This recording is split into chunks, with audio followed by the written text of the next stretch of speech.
Pickman's model. You needn't think I'm crazy, Elliot. Plenty of others have queerer prejudices than this.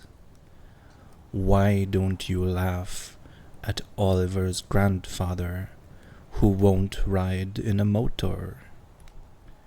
If I don't like that damned subway, it's my own business, and we got here more quickly anyhow in the taxi.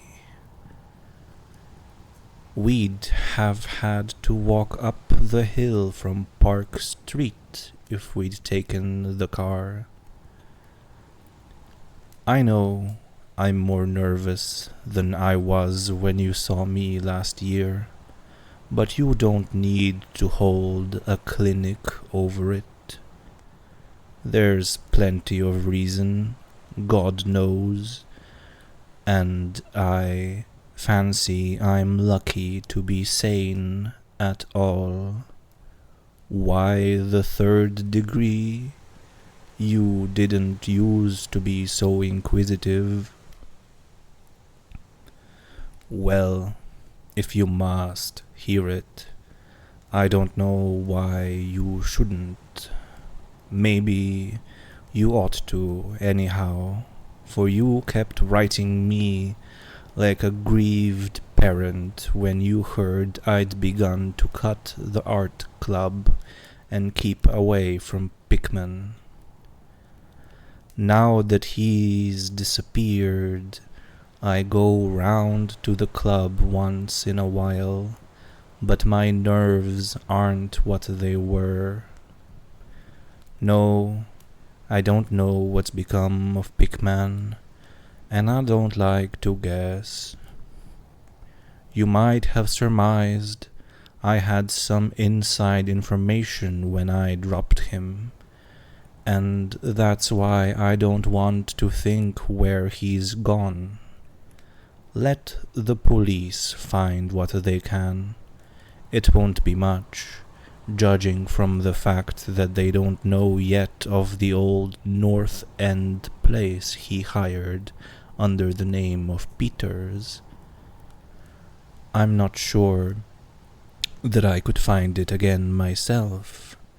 Not that I'd ever try, even in broad daylight. Yes, I do know, or am afraid I know, why he maintained it. I'm coming to that. And I think you'll understand before I'm through why I don't tell the police. They would ask me to guide them, but I couldn't go back there, even if I knew the way. There was something there, and now I can't use the subway and you may as well have your laugh at this too, go down into cellars anymore. I should think you'd have known I didn't drop Pickman for the same silly reasons that fussy old women like Dr. Reed or Joe Minot or Rossworth did. Morbid art doesn't shock me, and when a man has the genius Pickman had, I feel it an honor to know him, no matter what direction his work takes. Boston never had a greater painter than Richard Upton Pickman. I said it at first, and I say it still, and I have never swerved an inch either when he showed that ghoul feeding. That, you remember, was when Minot cut him. You know, it takes profound art and profound insight into nature to turn out stuff like Pickman's. Any magazine cover hack can splash paint around wildly and call it a nightmare or a witch's Sabbath, or a portrait of the devil. But only a great painter can make such a thing really scare or ring true.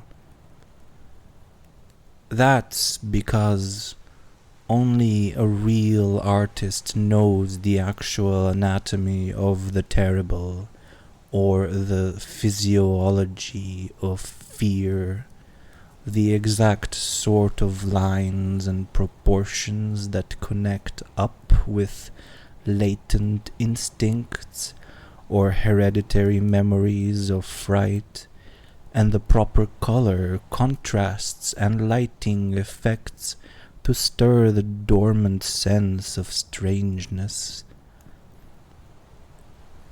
I don't have to tell you why a Fuseli really brings a shiver, while a cheap ghost story frontispiece merely makes us laugh.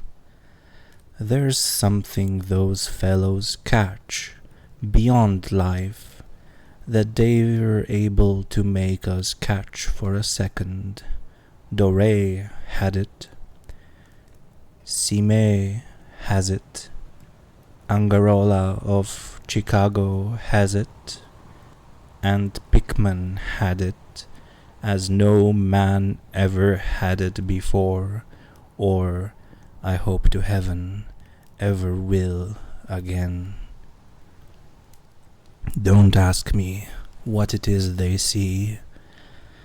You know, in ordinary art, there's all the difference in the world between the vital, breathing things drawn from nature of models and the artificial truck that commercial small fry reel off in a bare studio by rule.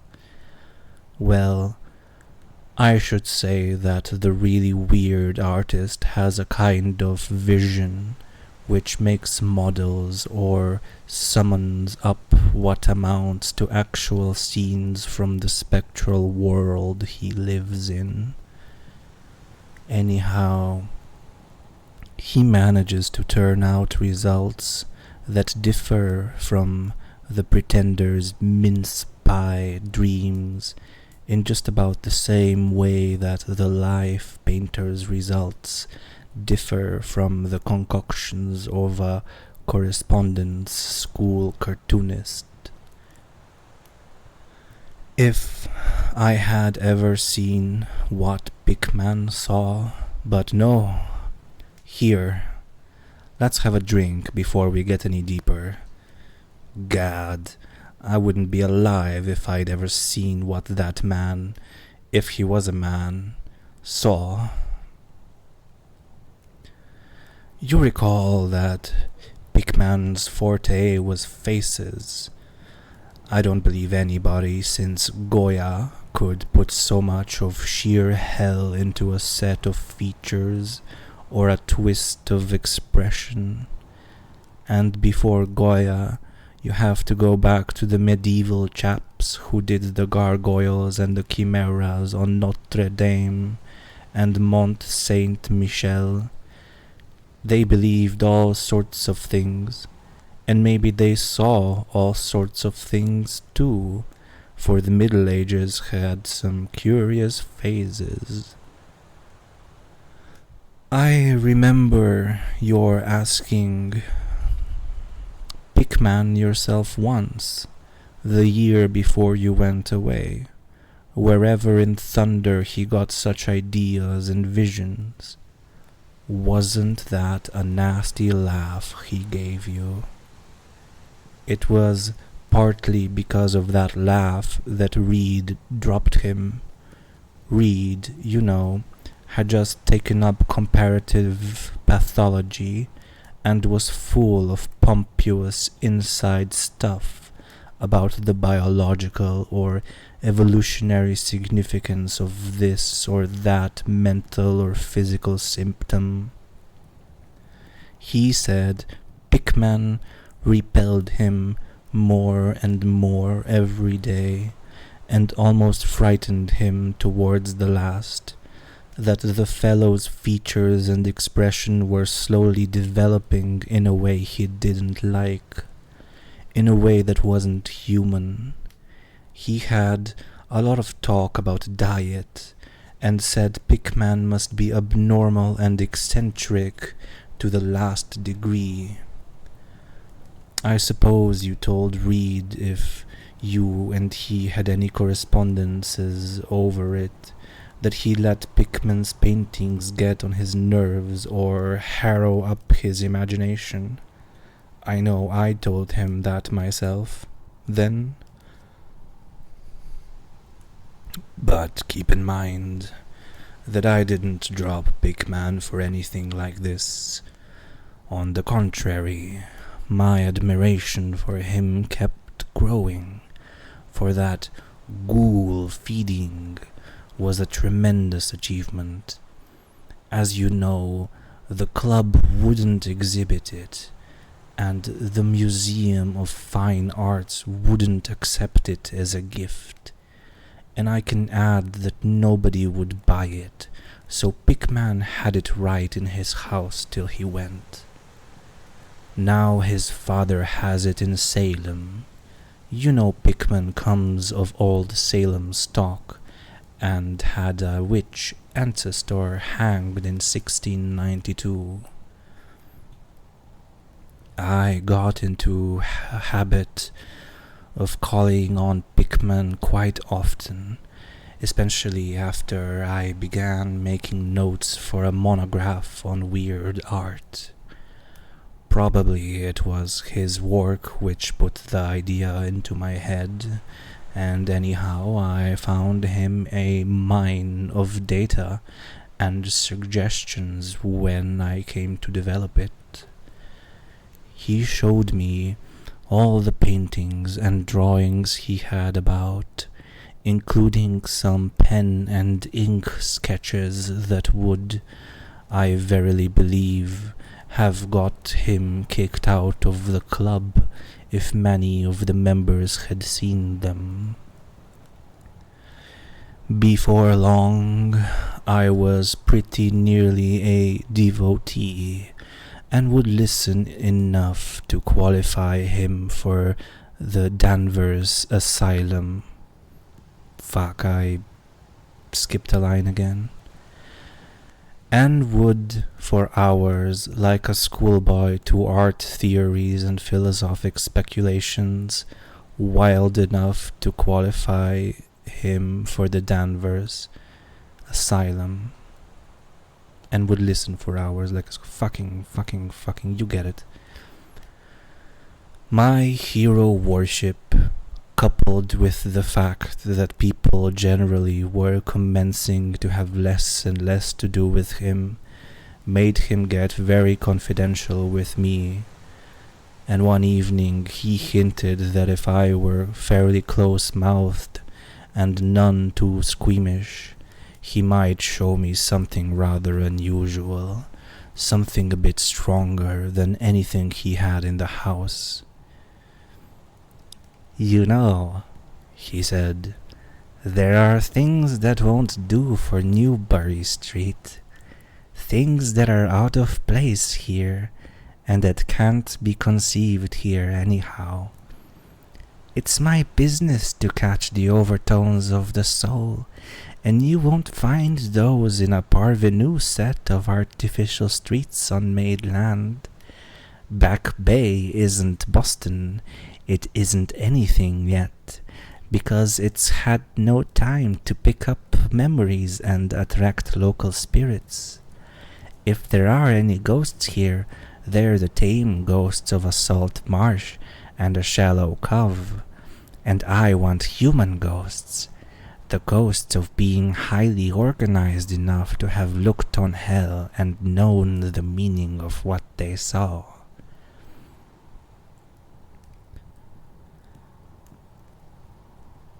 The place for an artist to live is the North End. If any aesthete were sincere, he'd put up with the slums for the sake of the massed traditions. God, man, Don't you realize that places like that weren't merely made but actually grew? Generation after generation lived and felt and died there. And in days when people weren't afraid to live and feel and die. Don't you know that there was a mill on Copp's Hill in 1632, and that half the present streets were laid out by 1650? I can show you houses that have stood 2 centuries and a half and more. Houses that have witnessed what would make a modern house crumble into powder. What do moderns know of life and the forces behind it? You call the Salem witchcraft a delusion, but I'll wager my 4 times great-grandmother could have told you things. They hanged her on Gallows Hill, with Cotton Mather looking sanctimoniously on.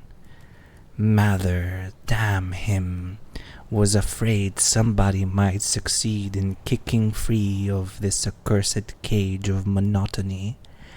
I wish someone had laid a spell on him or sucked his blood in the night. I can show you a house he lived in, and I can show you another one he was afraid to enter in spite of all his fine, bold talk. He knew things he didn't dare put into that stupid Magnalia, or that puerile Wonders of the Invisible World. Look here.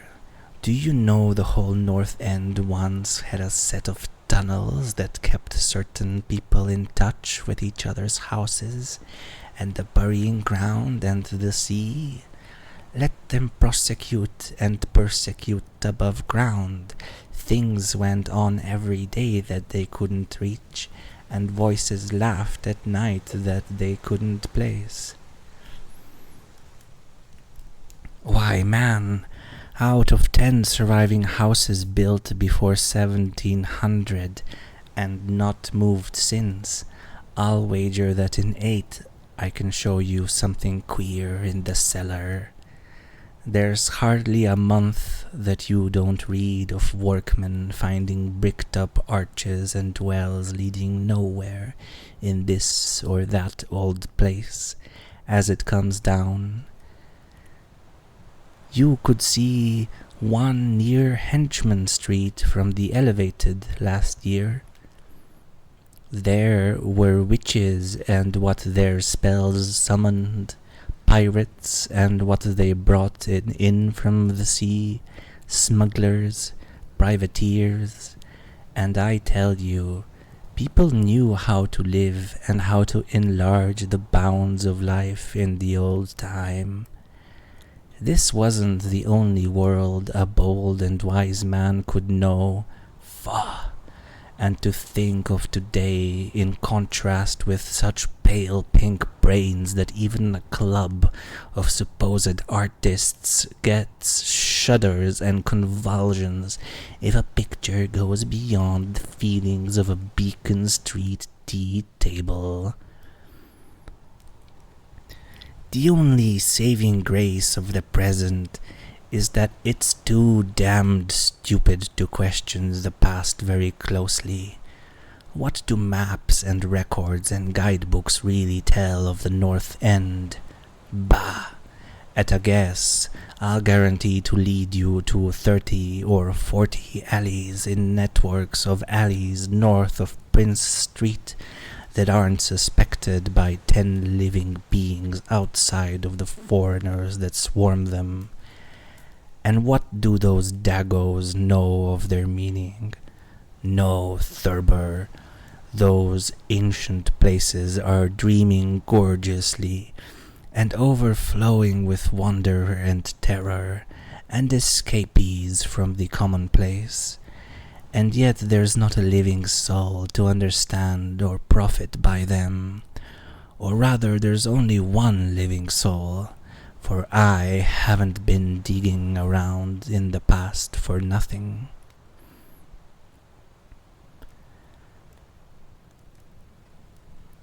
See, here, you're interested in this sort of thing. What if I told you that I've got another studio up there, where I can catch the night spirit of antique horror and paint things that I couldn't even think of in Newbury Street? Naturally, I don't tell those cursed old maids at the club, with Reed, damn him, whispering even as it is that I'm a sort of monster bound down the toboggan of reverse evolution. Yes, Thurber, I decided long ago that one must paint terror as well as beauty from life, so I did some exploring in places where I had reason to know terror lives. I've got a place that I don't believe 3 living Nordic men besides myself have ever seen. It isn't so very far from the elevated as distance goes, but it's centuries away as the soul goes. I took it because of the queer old brick well in the cellar. One of the sort I told you about. The shacks almost tumbling down so that nobody else would live there, and I'd hate to tell you how little I pay for it. The windows are boarded up, but I like that all the better, since I don't want daylight for what I do. I paint in the cellar, where the inspiration is thickest, but I've other rooms furnished on the ground floor. A Sicilian owns it, and I've hired it under the name of Peters. Now, if you're game, I'll take you there tonight. I think you'd enjoy the pictures, for, as I've said, I've let myself go a bit there.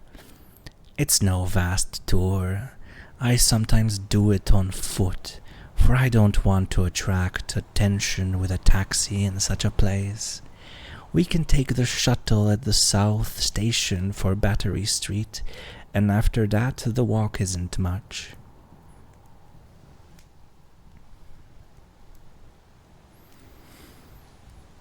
Well, Elliot, there wasn't much for me to do after that harangue but to keep myself from running instead of walking for the first vacant cab we could sight.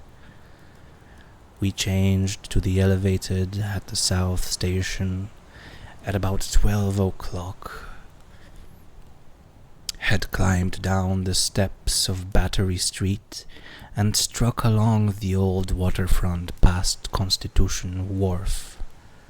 I didn't keep track of the cross streets and can't tell you yet which it was we turned up, but I know it wasn't Green Lane. When we did turn, it was to climb through the deserted length of the oldest and dirtiest alley I ever saw in my life, with crumbling-looking gables, broken small-paned windows, and archaic chimneys that stood out half-disintegrated against the moonlit sky. I don't believe there were 3 houses in sight that hadn't been standing in Cotton Mather's time. Certainly I glimpsed at least 2 with an overhang, and once I thought I saw a peaked roof line of the almost forgotten pre-gambrel type, though antiquarians tell us there are none left in Boston. From that alley, which had a dim light, we turned to the left into an equally silent and still narrower alley, with no light at all, and in a minute made what I think was an obtuse angled bend toward the right in the dark. Not long after this, Pickman produced a flashlight and revealed an antediluvian 10 panelled door that looked damnably worm-eaten. Unlocking it, he ushered me into a barren hallway with what was once splendid dark oak panelling, simple, of course, but thrillingly suggestive of the times of Andros and Phipps and the witchcraft. Then he took me through a door on the left, lighted an oil lamp, and told me to make myself at home. Now, Elliot, I'm what the man in the street would call fairly hard-boiled, but I'll confess that what I saw on the walls of that room gave me a bad turn. They were his pictures, you know, the ones he couldn't paint or even show in Newbury Street, and he was right when he said he had let himself go. Here, have another drink. I need one anyhow.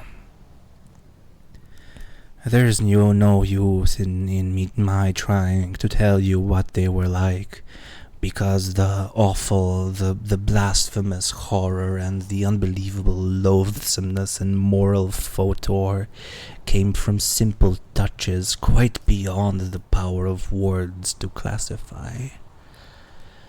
There was none of the exotic technique you see in Sydney Syme, none of the trans-Saturnian landscapes and lunar fungi that Clark Ashton Smith uses to freeze the blood.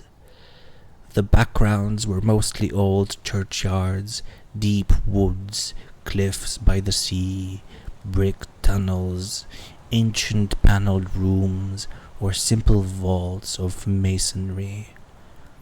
Copp's Hill burying ground, which could not be many blocks away from this very house, was a favorite scene. The madness and monstrosity lay in the figures in the foreground, for Pickman's morbid art was preeminently one of the demonic portraiture. These figures were seldom completely human, but often approached humanity in varying degree. Most of the bodies, while roughly bipedal, had a forward slumping and a vaguely canine cast. The texture of the majority was a kind of unpleasant rubberiness. I can see them now. Their occupations, well, don't ask me to be too precise. They were usually feeding. I won't say on what. They were sometimes shown in groups in cemeteries or underground passages, and often appeared to be in battle over their prey, or rather, their treasure trove. And what damnable expressiveness Pickman sometimes gave the sightless faces of this charnel booty. Occasionally the things were shown leaping through open windows at night, or squatting on the chests of sleepers, worrying at their throats. One canvas showed a ring of them baying about a hanged witch on Gallows Hill, whose dead face held a close kinship to theirs. But don't get the idea that it was all this hideous business of theme and setting which struck me faint. I'm not a 3-year-old kid, and I'd seen much like this before. It was the faces, Elliot, those accursed faces that leered and slavered out of the canvas with the very breath of life. By God, man, I verily believe that they were alive. That nauseous wizard had waked the fires of hell in pigment, and his brush had been a nightmare-spawning wand. Give me that decanter, Elliot. There was one thing called the lesson. Heaven pity me that I ever saw it. Listen, can you fancy a squatting circle of nameless dog-like things in a churchyard teaching a small child how to feed like themselves? The price of a changeling, I suppose. You know the old myth about how the weird people leave their spawn in cradles in exchange for the human babes they steal. Pickman was showing what happens to those stolen babes, how they grow up, and then I began to see a hideous relationship in the faces of the human and non-human figures. He was in all his gradations of morbidity between the frankly non-human and the degradedly human, establishing a sardonic linkage and evolution. The dog things were developed from mortals. And no sooner had I wondered what he made of their own young, as left with mankind in the form of changelings, than my eye caught a picture embodying that very thought.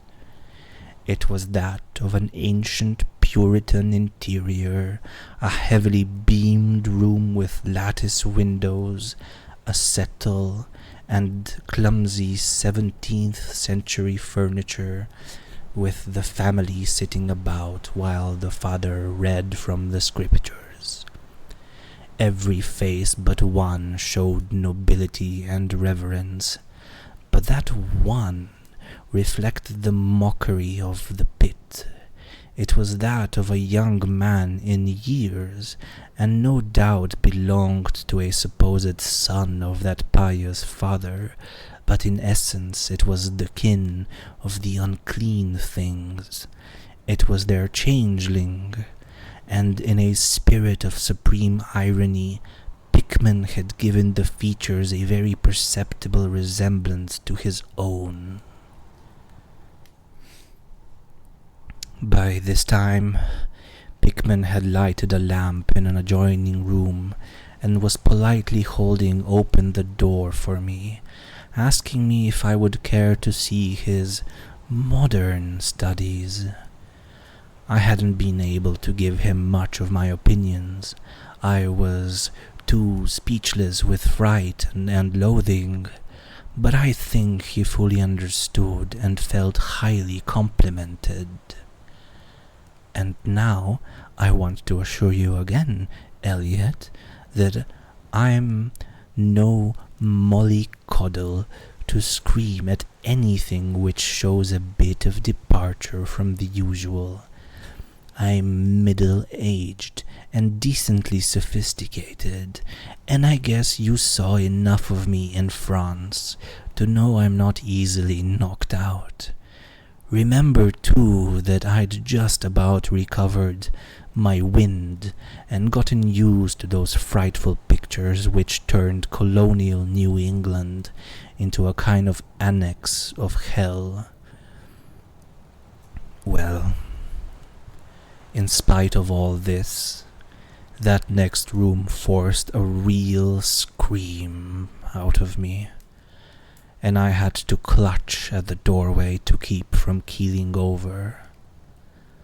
The other chamber had shown a pack of ghouls and witches overrunning the world of our forefathers, but this one brought the horror right into our own daily life. Gad, how that man could paint. There was a study called Subway Accident, in which a flock of the vile things were clambering up from some unknown catacomb through a crack in the floor of the Boylston Street subway and attacking a crowd of people on the platform. Another showed a dance on Copp's Hill among the tombs with the background of today. Then there were any number of cellar views with monsters creeping in through holes and rifts in the masonry and grinning as they squatted behind barrels or furnaces and waited for their first victim to descend the stairs. One disgusting canvas seemed to depict a vast cross-section of Beacon Hill with ant-like armies of the mephitic monsters squeezing themselves through burrows that honeycombed the ground. Dances in the modern cemeteries were freely pictured, and another conception somehow shocked me more than all the rest. A scene in an unknown vault where scores of the beasts crowded about one who held a well-known Boston guidebook and was evidently reading aloud. All were pointing to a certain passage, and every face seemed so distorted with epileptic and reverberant laughter that I almost thought I had heard the fiendish echoes. The title of the picture was Holmes, Lowell, and Longfellow Lie Buried in Mount Auburn. As I gradually steadied myself and got readjusted to this second room of deviltry and morbidity, I began to analyze some of the points in my sickening loathing. In the first place, I said to myself, these things repelled because of the utter inhumanity and callous cruelty they showed in Pickman. The fellow must be a relentless enemy of all mankind to take such glee in the torture of brain and flesh and the degradation of the mortal tenement. In the second place, they terrified because of their very greatness. Their art was the art that convinced. When we saw the pictures, we saw the demons themselves and were afraid of them. And the queer part was that Pickman got none of his power from the use of selectiveness or bizarrerie. Nothing was blurred, distorted, or conventionalized. Outlines were sharp and lifelike, and details were almost painfully defined. And the faces. It was not any mere artist's interpretation that we saw. It was pandemonium itself, crystal clear in stark objectivity. That was it, by heaven. The man was not a fantasized or romanticist at all. He did not even try to give us the churning, prismatic ephemera of dreams, but coldly and sardonically reflected some stable, mechanistic, and well-established horror world, which he saw fully, brilliantly, squarely, and unfalteringly. God knows what that world can have been, or where he ever glimpsed the blasphemous shapes that loped in and tottered and crawled through it. But whatever the baffling source of his images, one thing was plain. Pickman was in every sense, in conception and in execution, a thorough, painstaking, and almost scientific realist. My host was now leading the way down the cellar to his actual studio, and I braced myself for some hellish efforts amongst the unfinished canvases. As we reached the bottom of the damp stairs, he turned his flashlight to a corner of the large open space at hand, revealing the circular brick curb of what was evidently a great well in the earthen floor. We walked nearer, and I saw that it must be 5 feet across, with walls of a good foot thick, and some 6 inches above the ground level. That, Pickman said, was the kind of thing he had been talking about, an aperture of the network of tunnels that used to undermine the hill. I noticed idly that it did not seem to be bricked up, and that a heavy disc of wood formed the apparent cover. Thinking of the things this well must have been connected with, if Pickman's wild hints had not been mere rhetoric, I shivered slightly, then turned to follow him up a step and through a narrow door into a room of fair size, provided with a wooden floor and furnished as a studio. An acetylene gas outfit gave the light necessary for work. The unfinished pictures on easels or propped against the walls were as ghastly as the finished ones upstairs, and showed the painstaking methods of the artist. Scenes were blocked out with extreme care, and penciled guide the artist.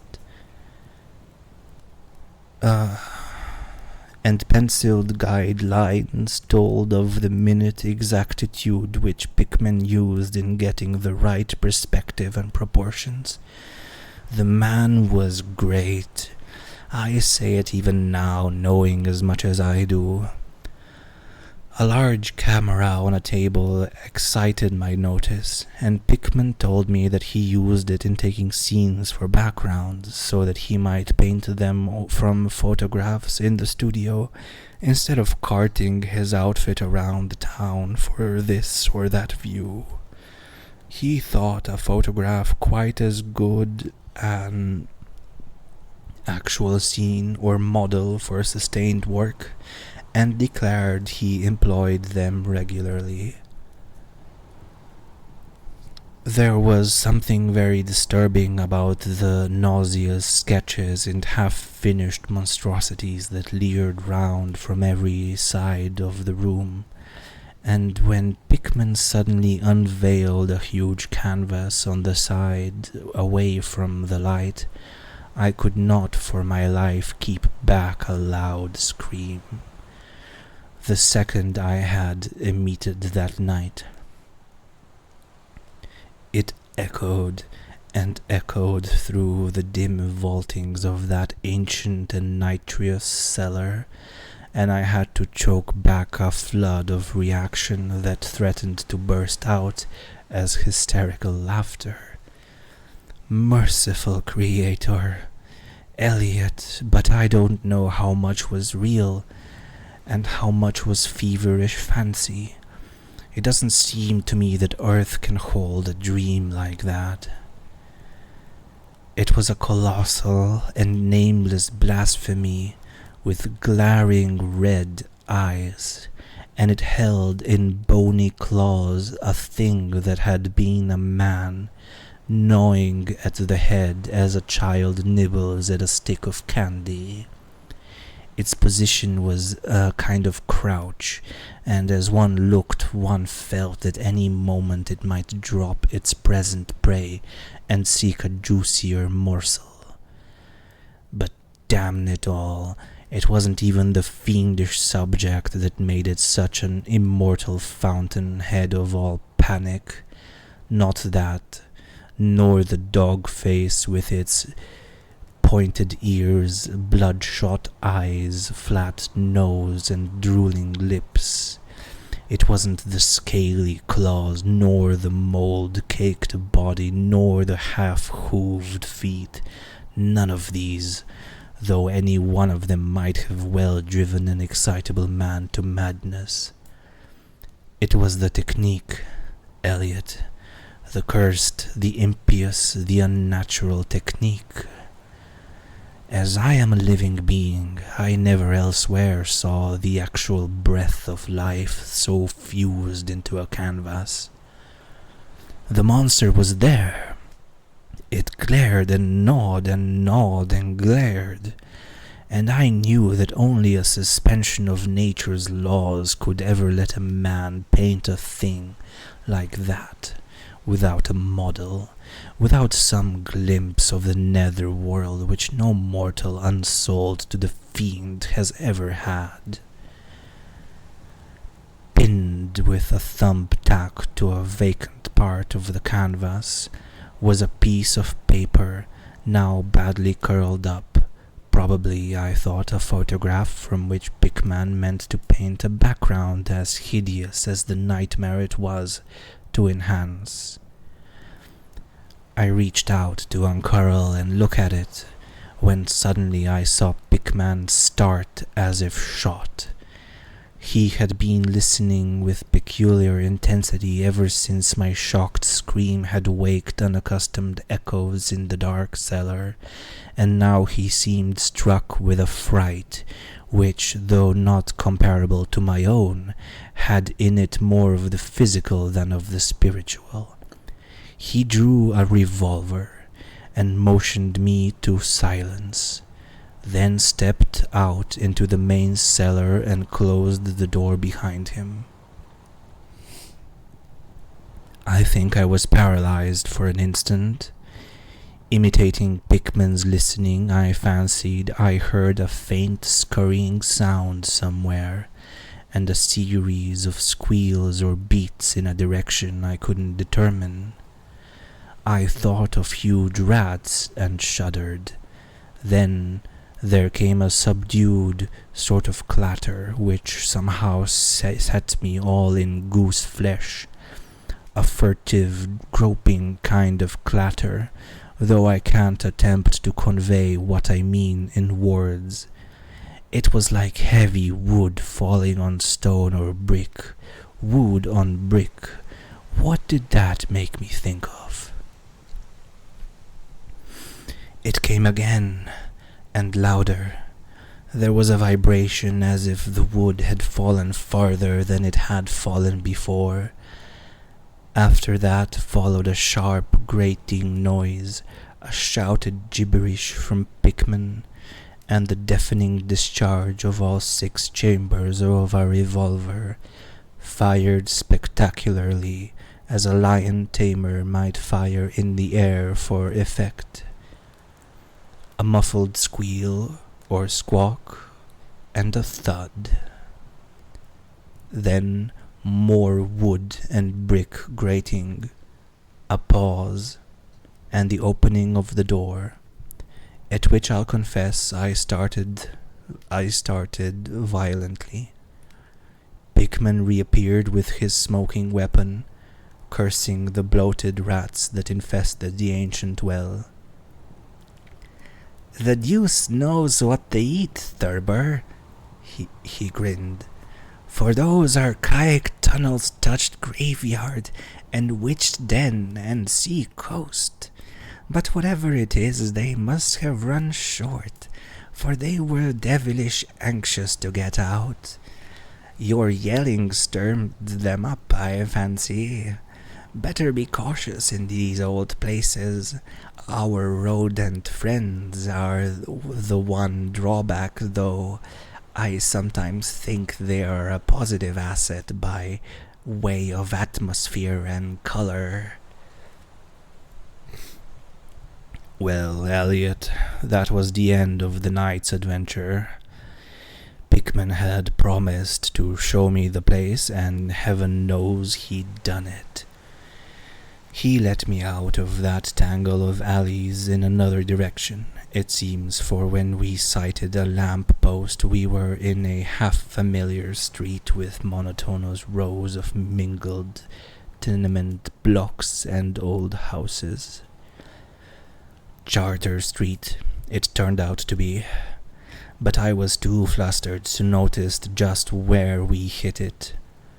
We were too late for the elevated and walked back downtown through Hanover Street, I remember that walk. We switched from Tremont up Beacon, and Pickman left me at the corner of Joy, where I turned off. I never spoke to him again. Why did I drop him? Don't be impatient. Wait till I ring for coffee. We've had enough of the other stuff, but I for one need something. No, it wasn't the paintings I saw in that place, though I'll swear they were enough to get him ostracized in 9/10 of the homes and clubs of Boston, and I guess you won't wonder now why I have to steer clear of subways and cellars.